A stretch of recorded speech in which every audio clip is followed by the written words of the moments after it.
Friends, you're listening to episode 466 of the Juicebox Podcast.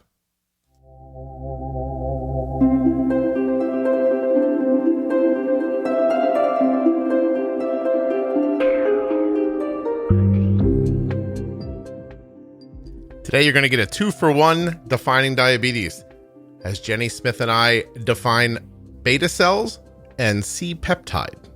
There's actually some bonus stuff in this 2-for-1. It's almost a 4-for-1, but I don't want it to get confusing, so you'll see as it goes.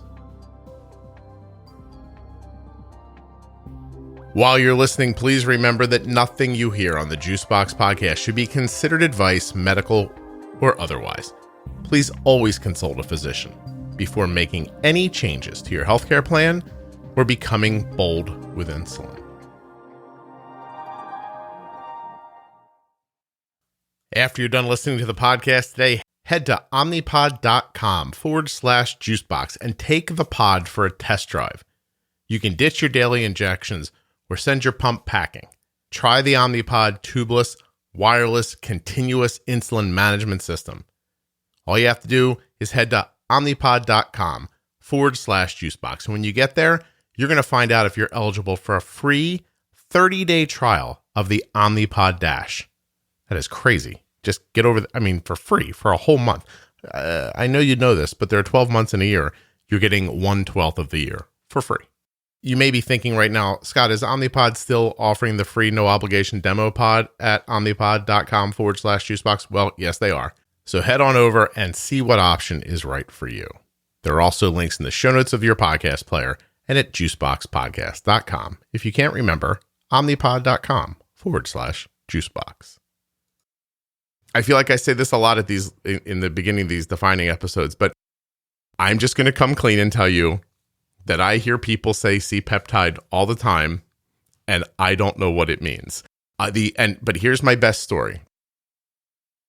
A person who I saw online once, who's been alive for just, must be 80 years old, said type 1 diabetes their whole life, talked about one time how he missed older insulin because of C-Peptide. And I never understood what he was saying. And I'm wondering if, did there used to be an additive in insulin that doesn't exist anymore? Am I confusing two phrases? Jenny's face is telling me I'm completely wrong about this. No, it's a really, well, and the statement in and of itself, you're not necessarily wrong, but. Did they used to add?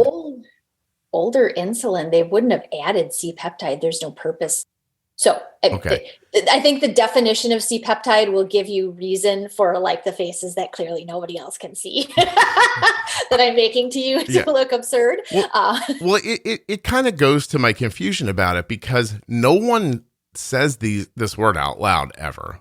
I am as involved in people talking about type 1 diabetes as any person could be, and no one says C-Peptide, but I think it's important to understand. So that's why I'm going to pick your brain for it. So what is it? So it's easy. It's actually, it's a byproduct essentially of insulin production. So in your pancreas, not outside insulin, like from your bottle or your vial that you pump in or you inject in, pancreatic insulin that is created, has C-peptides, which are really just amino acids. It's like a structure, right? Mm-hmm. And when the insulin is made, think of it as a round ball, for lack of a better visual. Okay. And when insulin gets released into the bloodstream, a part of it gets cleaved off from the creation, and that part, which looks like a C, I don't know which way it looks better for you. So it's called C-peptide. C-peptide, to my understanding, really has no purpose off of the creation of the insulin. Once insulin gets into the bloodstream and is doing its job, C-peptide is leftover sort of byproduct. Okay. And so it floats around, and it's a marker of how much insulin is being produced by the beta cells in the body.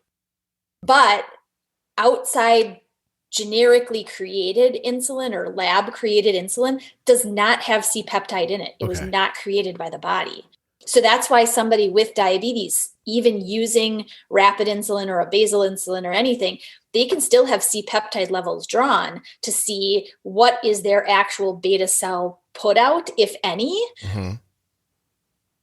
because the injected insulin doesn't have it. So it doesn't make a difference.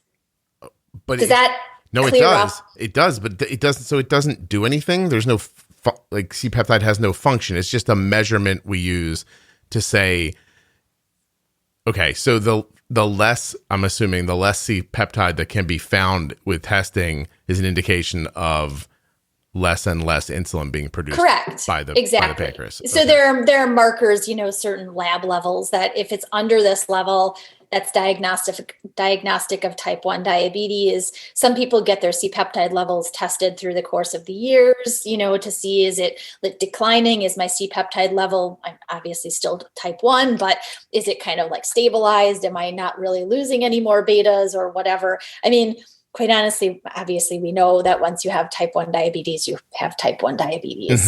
But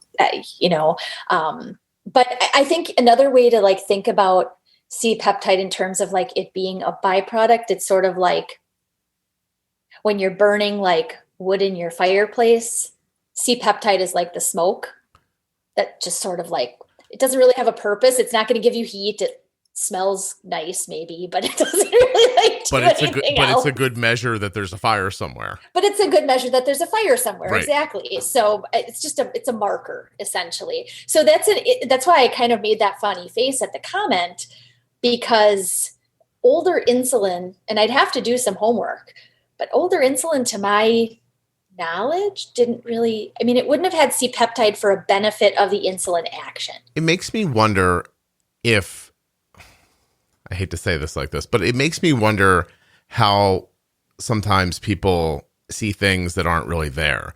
Like maybe this person saw their C-peptide falling more after they switched to more modern insulins and made the correlation. Or, could the older insulins have protected beta cells?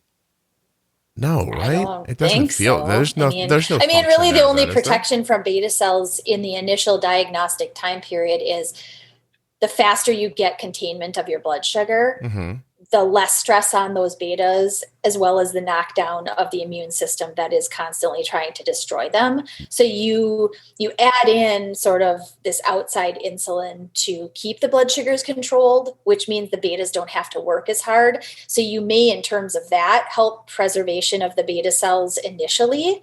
So the better control from the beginning, the more betas you're likely to retain. Okay. In a general sense, if that makes sense. Let's combine this. Let's just keep going for a second. And I know this probably seems overly simplistic, but maybe it isn't.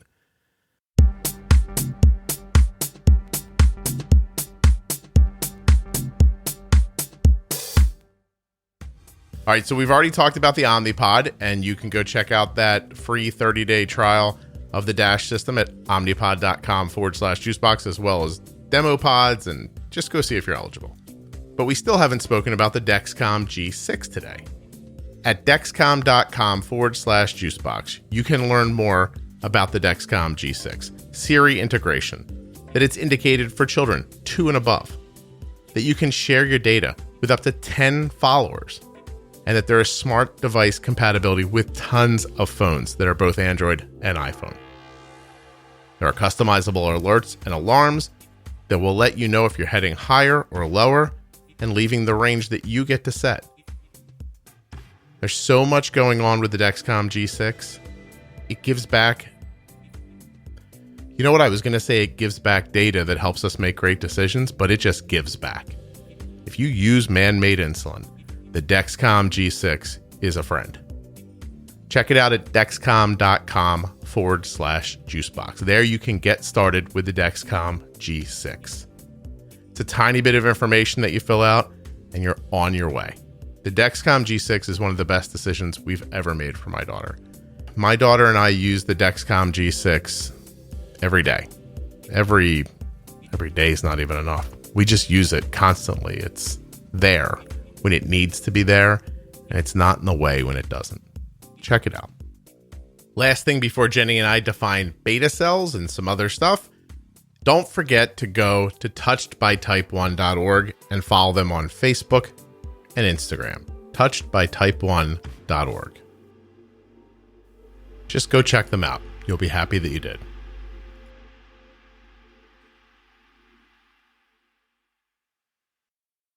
A beta cell is a type of cell found in the pancreatic islets that synthesize and secrete insulin and amylin.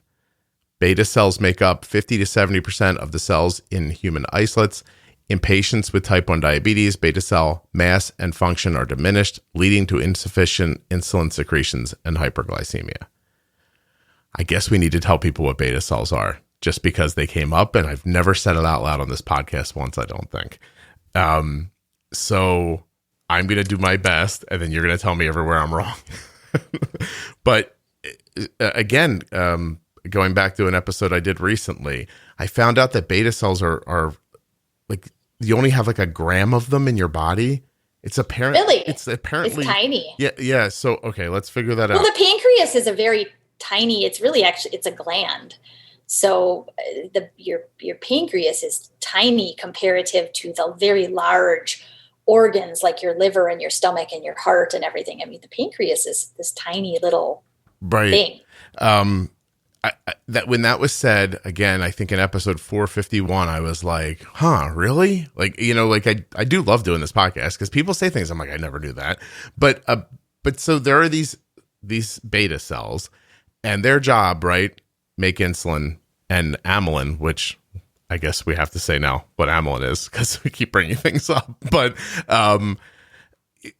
so in a nutshell, what do they do? So the definition of a beta cell really is just, it's any of the cells in the islets. That's islets of Langerhans is really that it's just an insulin producing cell as a beta cell. That's essentially what it does. That's it. It makes insulin. And amylin or isolate amyloid polypeptide is a 37 residue peptide hormone. It is co-secreted with insulin from the pancreatic beta cells in the ratio of approximately 100 to 1. So are we not getting amylin either if you have type 1 diabetes? There's a product called Simlin on the market. You know about Simlin? I have heard about Simlin, yes. Yeah, it's an injectable form of amylin. It's so in the simplest term, yes. If you have type 1 and you have beta cell issue, obviously you're not producing insulin. Well, if you have beta cell destruction, because amylin is also produced there, you also have a lack of amylin. And amylin is, like I said, there is an injectable form of it now on the market. It's been on the market for a long time, actually, called Simlin. And it's essentially, it's a piece that helps in the way that insulin is used after secreted in terms mostly around mealtime management. So people who use Simlin as a addition to their diabetes management, they take Simlin. It's an injectable, doesn't come as a pill. So it's an injectable that you take along with meals. And what it does is it helps to slow some of the fast digestive nature of that spike in the aftermath of a meal. And it also helps to reduce a bit the amount of actual insulin that you need to cover the meal. So you get a slower glycemic response from a meal, helping to prevent spiking. It also, for many, like I said, helps to bring down the amount of insulin to actually cover the meal. The ADA says amylin is a peptide hormone that is co-secreted with insulin from the pancreatic beta cells, and is thusly and is thus deficient in diabetic people. It inhibits glucagon secretion, delays gastric emptying, and acts as a satiating agent. So it helps you feel full. Yes. I actually have somebody I work with. I've not worked with her about 2 years or so, but she actually used the tiniest dose of Simlin or Amlin in the afternoon, because that was her time that she couldn't get over her appetite. Okay. She just was so hungry in the afternoon, despite eating really good lunch, starting with a breakfast, all the tricks that we aim to do, for like decreasing the amount that you might eat. But Simlin did the trick. She didn't actually, she kind of used it in an off-label sense. She just took the tiniest amount in the afternoon, sort of around like 2:00-ish. Her snacking kind of came into play by about 4. And so just that tiny amount of the amylin in her system helped to decrease her desire for food into the afternoon. Okay. Simlin is an injectable medicine for adults with type 2 and type 1 diabetes to control blood sugar. Simlin slows down the movement of food through your stomach, affects how fast sugars enter your blood system after eating. It is always used with insulin to help lower blood sugar during the 3 hours, which, by the way, I made a joke with someone the other day. I said, I'm very good at managing blood sugars, and I can't pronounce postprandial. Yeah. I said, that's my genius. I don't know how to say that. And I still understand what it means. I'm wondering, as I'm sitting here, how many weight loss doctors use Simlin off label. I wouldn't. Yeah, that would be a good question. Yeah. I don't know. I don't even know if it would be without a diagnosis of diabetes. I'd really question, because there are a lot of other meds that are specific more for weight management. Well, I found my answer already. It says that using it off label without diabetes could endanger patients due to a higher risk of hypoglycemia. Oh, okay. It can make you low. Yeah, because it really does suppress glucagon excretion, right? And so if you have a decrease of that, you also have less chance of your body responding to lows naturally, like it's supposed to. So it doesn't have any use outside of people who have diabetes. Interesting. Not from what I've heard. Yeah, no. That's interesting. All right. We did it. Right? Yay. We said what beta cells are. We said what C-Peptide are. We somehow got into amylin, which took us to Simlin, and now we're done. Yay. I'd like to thank Omnipod, Dexcom, and Touched by Type 1 for sponsoring this episode of the Juicebox Podcast. Learn more about Touched by Type 1 at touchedbytype1.org or follow them on Facebook and Instagram. Don't forget to see if you're eligible for the free 30-day trial of the Omnipod Dash at omnipod.com/juicebox. And of course, check into that Dexcom G6 continuous glucose monitor at dexcom.com/juicebox. There are links in the show notes of your podcast player and at juiceboxpodcast.com to all of the sponsors. And there's even a way for you to contact Jenny in there.